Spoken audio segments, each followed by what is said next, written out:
Hello mga subscribers ng FTV IRL. It is Friday, March 21st. Ito na naman, sasabak na naman sa mga production. Another busy day. Meron tayong podcast and live band mamayang gabi, so stay tuned.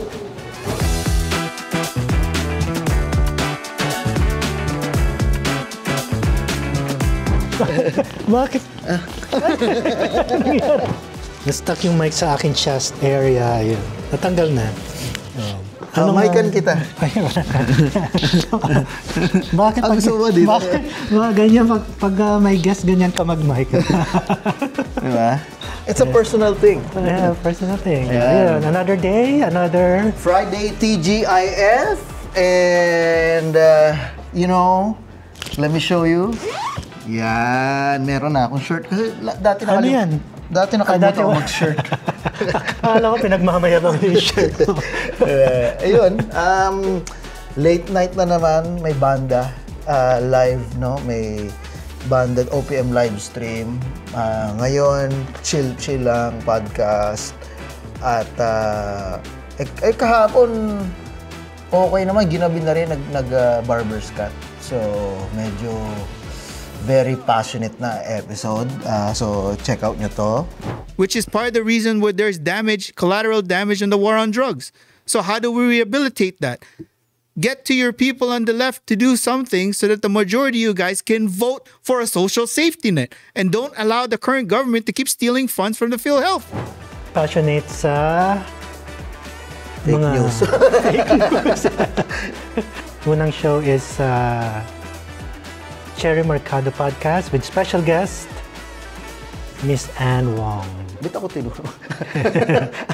Hindi niya asawa. Kaapelido lang. Yun. Grupo. Ganun.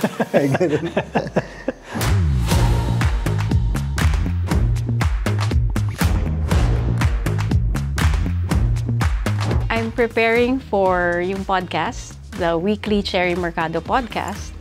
Yung guest today, taga dito sa office. So, si Anne Wong ang ating guest.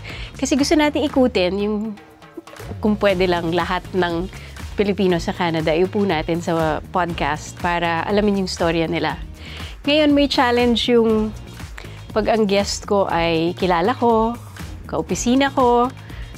I find it actually more difficult, more challenging. Kasi, I don't know, una may alam na ako sa kanila. So I can't be totally, at a blank, starting on a blank slate. So I want to make sure that the audience also gets to know them at the same time I'm getting to know them. So I have to be conscious na, hindi pa nila alam to. Kailangan kong i-draw out to dun sa guest ko. Pangalawa, kinokontrol ko rin na maging masyadong friendly or personal in the way we talk in the office kasi hindi naman yun yung kinakapture ng podcast. So, nilalagay ko yung mindset ko doon ngayon.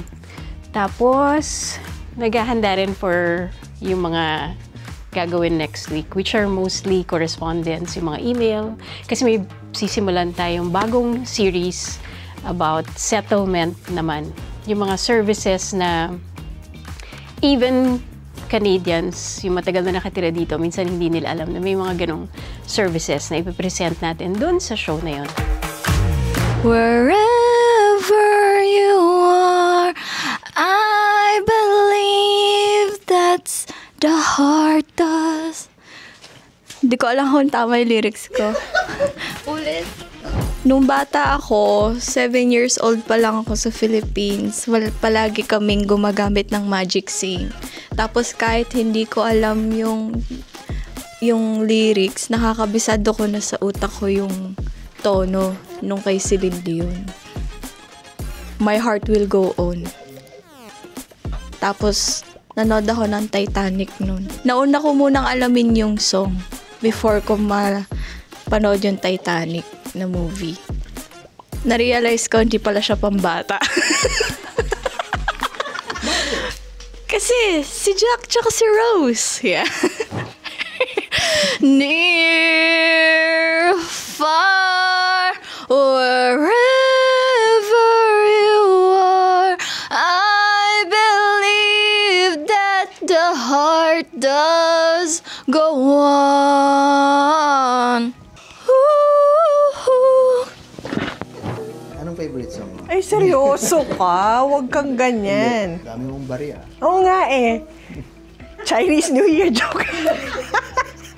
So today, I experienced something for the first time is my interview. Kasi usually ako gumagawa ng interview. Pero ngayon, ako ang nag-guest sa The Cherry Mercado Podcast. So, ano pala? Nakakangarag pala na ikaw yung tinatanong. So, wala lang. Meron na akong empathy para sa mga taong fini-feature sa mga podcast na ganyan. Kasi, if it's about a particular topic, okay lang. Pero if it's about you, ang hirap pala. Ang hirap kasi kung ano-ano mong sasabihin mo. You gotta function as a North American. Get stuff done. Do your role properly. And don't be bothered regardless of who is at the top spot. Kasi parang ano yun eh. Ganun magsalita ang mayayaman na.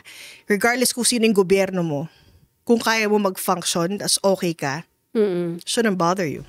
So that's the balance na medyo sinayawan namin kanina. Kasi nga, marunong kaming makipag-usap, pero iba yung ini-interview mo, iba yung kachika mo. So we were trying so hard na hindi maging chikahan yung podcast. I think we did okay. She's such a wonderful host. Tsaka, napakahusay talaga. And sinadya ko yun na medyo magkalat ako para talaga yun yung totoong ako. Yun.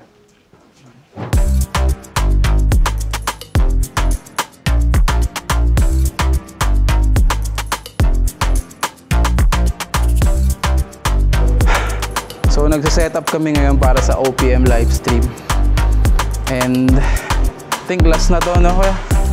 For now, at least. Medyo irarap na namin yung show na to. Tapos yung last band namin, Raise the Flag, yan. Maingay yung mga yan.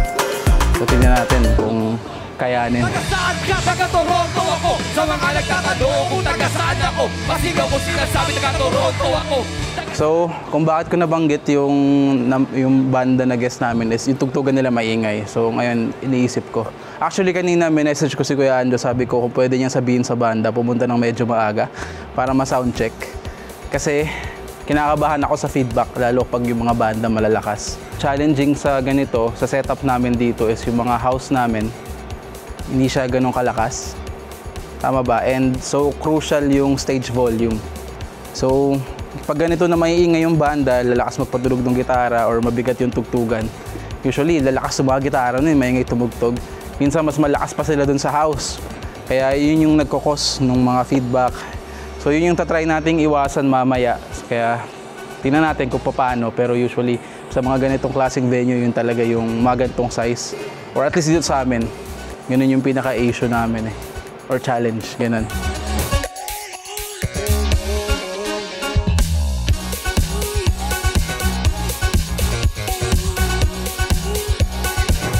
Ayun, TGIF, irarap na natin ang day natin.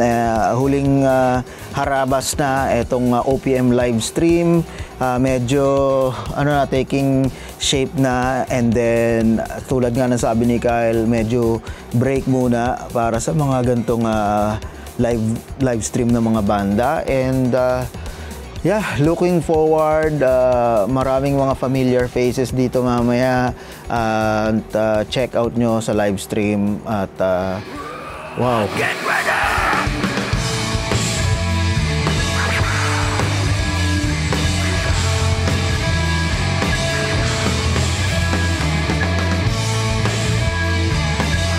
Medyo madugo ang setup kasi pag ganito may mga live audience kami, ay gusto namin na na okay ang tunog sa tinatawag nating front of house dito, kaya meron tayo talagang separate mix. And then yung actual na nag-i-stream sa YouTube, sa Facebook, no, sa social media, ay may completely ibang rin yun, ibang mix.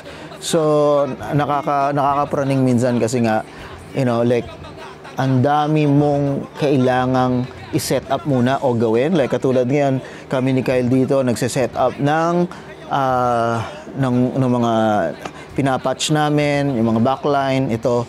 And then mamaya, may mga iba na naman kaming mga role. So, ang kadalasang challenge ay pag time na magsisimula na talaga yung mga live performance ay parang medyo drained na rin, no? Like exhausted na.